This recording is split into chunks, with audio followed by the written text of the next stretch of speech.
Ada pertanyaan tentang wakaf. Ketika orang mewakafkan tanahnya, maka putus kepemilikannya dengan tanahnya itu. Putus kepemilikan tanah dengan tanah itu. Orang wakif mewakafkan ini tanah, mewakafkan. Pada hari dia mewakafkan, sudah ikrar gitu ya, maka putus hubungan kepemilikan antara si pemilik wakif ini dengan si tanah. Pertanyaannya, ini milik siapa kemudian? Nah kan, kalau kita mewakafkan sebidang tanah, pasti ada penerimanya. Siapa penerimanya? Disebut nazir, pengelola wakaf. Nazir bisa perorangan, badan hukum atau organisasi. Nah, tanah wakaf ini tidak boleh 5. 1, tidak boleh tidak bisa diwariskan. Karena tadi bukan milik wakif, juga bukan milik nazir. Paham ya? Jadi dia tidak bisa diwariskan ke anak, ke cucu, nggak boleh, nggak bisa. Tanah wakaf itu. Yang kedua, tidak boleh dijual belikan. Tanah wakaf tidak boleh dijual, tidak boleh dibeli. Ya, hukumnya haram. Ya, secara negara hukumnya pidana. Yang ketiga, tidak boleh diagunkan. Ya, tanah wakaf diagunkan. Saya pernah nangani kasus itu. Ada tanah wakaf diagunkan. Kemudian yang keempat, tidak boleh dihibahkan. Kata orang dikasih wakaf, udah saya kasihin ke dia gitu, nggak bisa. Ya, kemudian yang kelima, tidak boleh ditukar. Kasus ibu yang tanyakan adalah ditukar, namanya ruslah. Nah, ruslah itu hanya boleh dilakukan atas izin menteri.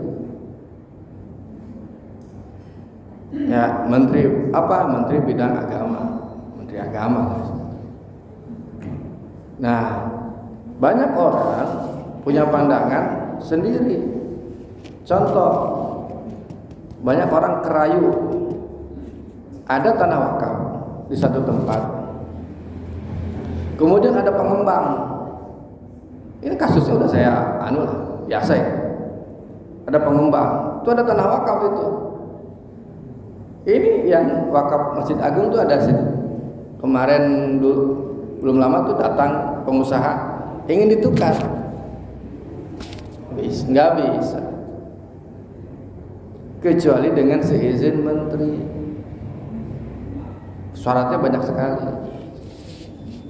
Kalau di daftar saya itu ada 32 poin berkas yang harus disiapkan. Jadi tidak boleh. 1, haram, 2, pidana. Terkait wakaf ini ada 3 ya. Masuk pidana pertama mengalih fungsikan tanah wakaf, nggak boleh.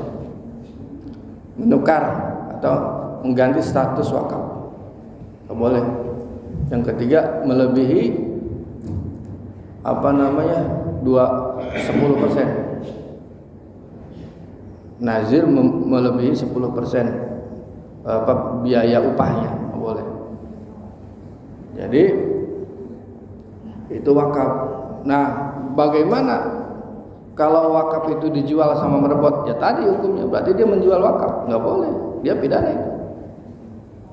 Kalau hukum negara pidana, kalau hukum Islam itu haram. Emang punya dia itu bukan wakaf, nggak boleh. Nah, ini harus diketahui bersama bahwa wakaf itu nggak boleh dijual, nggak boleh ditukar. Kalaupun ditukar harus dengan seizin menteri. Dan ibu tahu nggak ngurusnya? Ribet banget itu. Di Bekasi saya ngurus wakaf, ada yang dari 2009 sampai ini hari belum kelar. Wakaf 3000 meter ada di tengah perusahaan. Sampai hari ini belum kelar. Lama Bu, izin menteri. Kalau swasta dengan swasta izin menteri.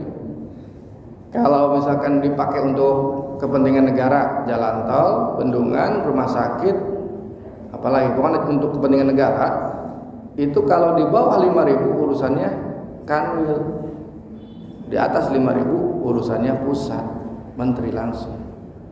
Saya suka ngurusin itu dan memang luar biasa itu ngurusnya bolak-balik.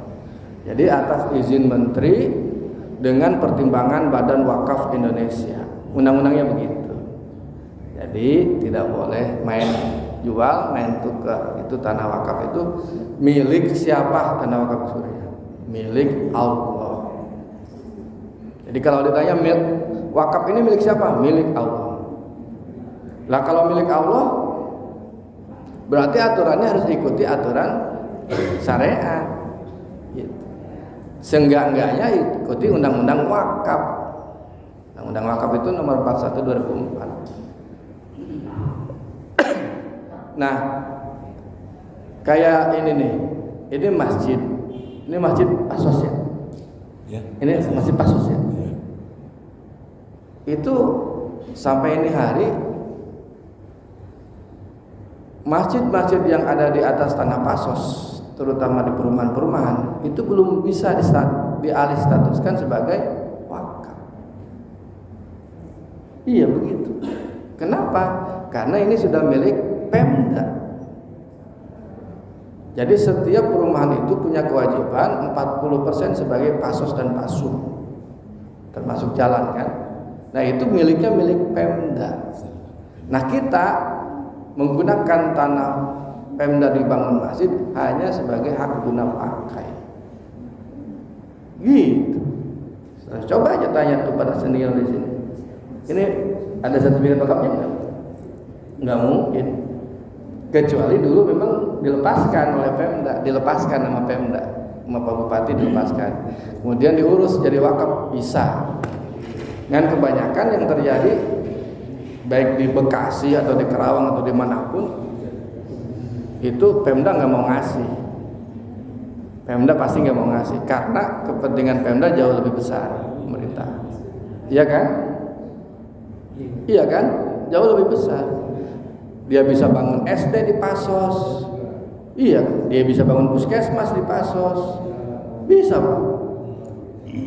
Kalau ada perumahan besar kayak gitu tuh, kayak yang lega-lega tuh, perumahan yang dari Cengkong itu kan gede-gede tuh, atau Perumnas gitu tuh.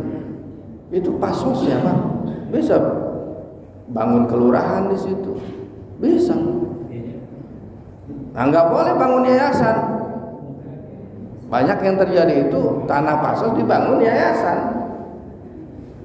Nah, itu nggak bisa. Jadi milik yayasan nggak bisa. Itu milik Pemda. Nggak bisa. Gitu. Kalaupun bisa yayasannya, tapi itu bukan miliknya, bukan aset yayasan. Ah itu udah undang-undangnya begitu. Saya kira itu Bu ya. Mudah-mudahan ada manfaatnya. Kalau mau berwakaf, bagusnya ke masjid. Misalkan punya kontrakan diwakafkan ke masjid, wakaf produktif masjid boleh. Jadi jangan ke merbot. Gimana masjid yang itunya, yang ngurus. Jadiannya begitu. Dan untuk menghindari hal-hal tadi, nggak boleh merbot jual tanah wakaf. Kata si ahli waris kurang ajar. Itu. Ya. Dan wakaf itu selamanya ila yaumil kiamah, sepanjang itu wakafnya ada bermanfaat, maka pahalanya terus mengalir. Mudah-mudahan kita semua bisa berwakaf. Terima kasih.